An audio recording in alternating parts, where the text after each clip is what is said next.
Good afternoon, ladies and gentlemen. Today I'm here to discuss um, what professional standards of practice are and what ethics actually are. The reason I've chosen these topics is because I personally hold state licenses to practice. So I've taken college classes and I have been explained in textbooks what these things actually are. I read to you in one of my previous videos a letter that I'd received from the Ohio Supreme Court's Office of Disciplinary Counsel uh, discussing that they believe that there is no breach of professional standard of practice nor ethics. This, as I said, is a poem, okay? To try to explain reasonableness, ethics, professional standards of practice. One of my college professors once stated that would be like trying to staple Jello to a wall. However, I will do my best to articulate it to you the way it was explained to me. Professional standards of practice are, put simply, what a reasonable person's expectations are of a particular professional. In other words, if you seek out a professional to either consult, ask a question, solve a problem, whatever, you expect that the answer that you're going to get is going to be real, true, and accurate to the best of that professional's ability, based on their experience, their education, and so on and so forth. Now, here's how it relates. As I said, I gave the metaphoric example. This is divorce case number one. Okay, this is what I believe to be an ethical, professional standard of practice, and I think a majority of you would probably agree with that. Okay, this, I believe, is an example of not a professional ethical standard of practice. And again, I believe most of you would agree with that assessment. So, here's where we are.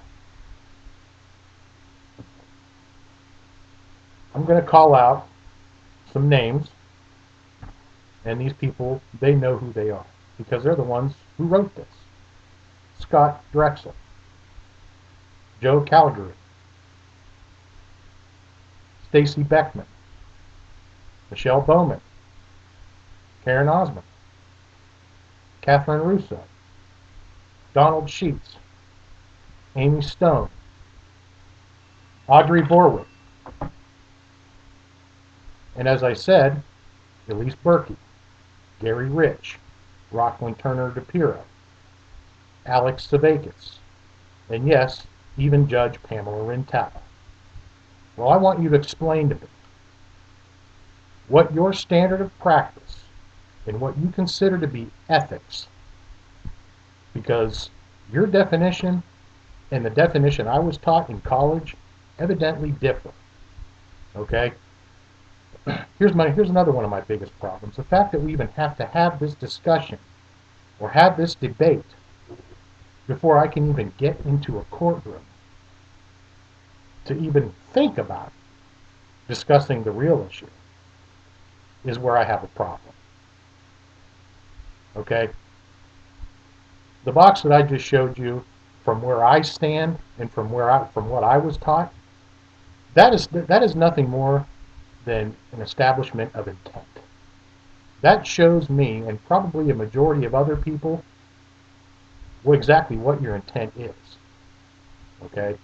I won't try to speculate as to what your intent is because I haven't interviewed you. I haven't spoken to you. I'm inviting you to get a hold of me.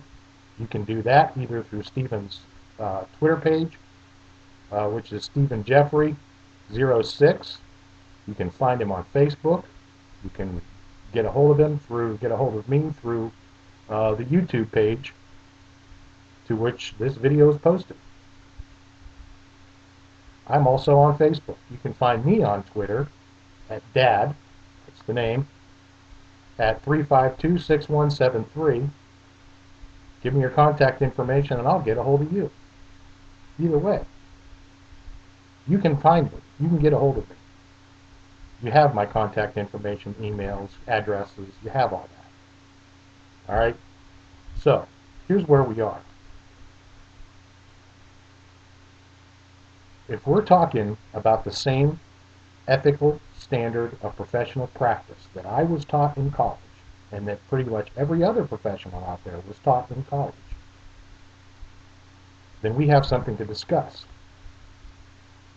If there is a legal professional out there somewhere, whether it be on the name of the list of names I just read to you or not,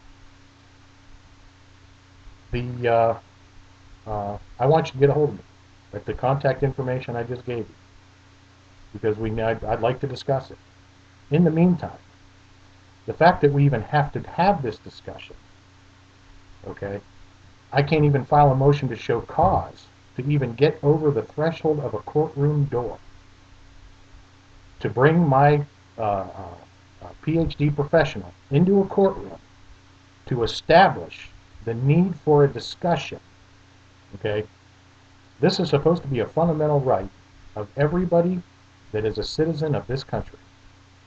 Okay, so the fact that we even have to have this conversation before I can even get through the door, that, as a professional, ethical practitioner, I think that's a problem. And I think every other licensed professional practitioner would agree. So, what I want you to think about is I want you to see, okay, this is the face that I see every single night when I close my eyes. Okay, this is the little boy that his mother is taking him apart one pill at a time because she wants this. And they're getting paid to do this.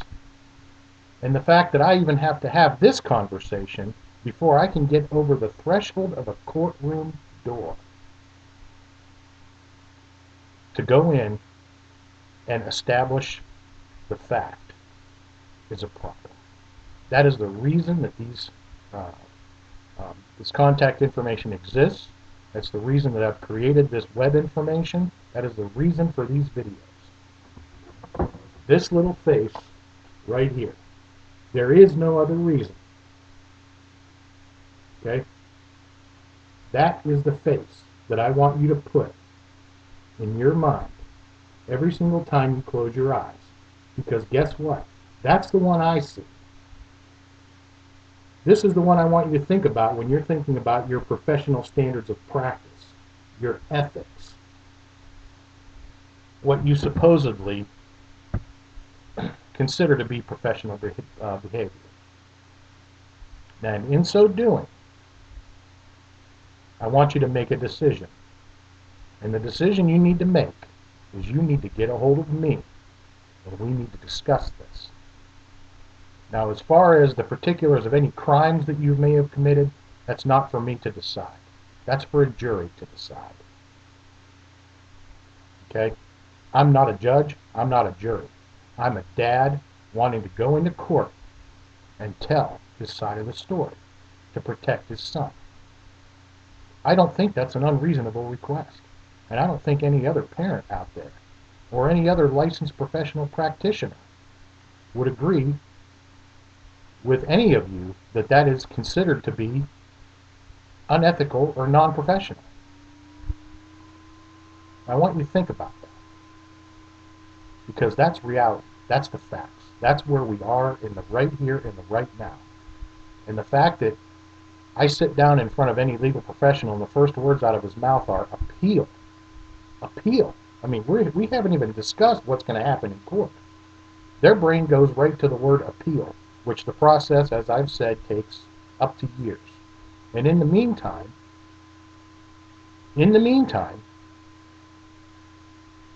Stephen's mother is going to continue to shove pills down his throat so she can collect a paycheck. So it's going to take me years to even get over the courtroom's threshold to discuss this issue. because of this. This right here. This is what it has taken to shut me up and to keep me out of the court. Now, you want to say that that's a professional, ethical standard of practice? Now, I'm here to tell you, I don't think I'm crazy.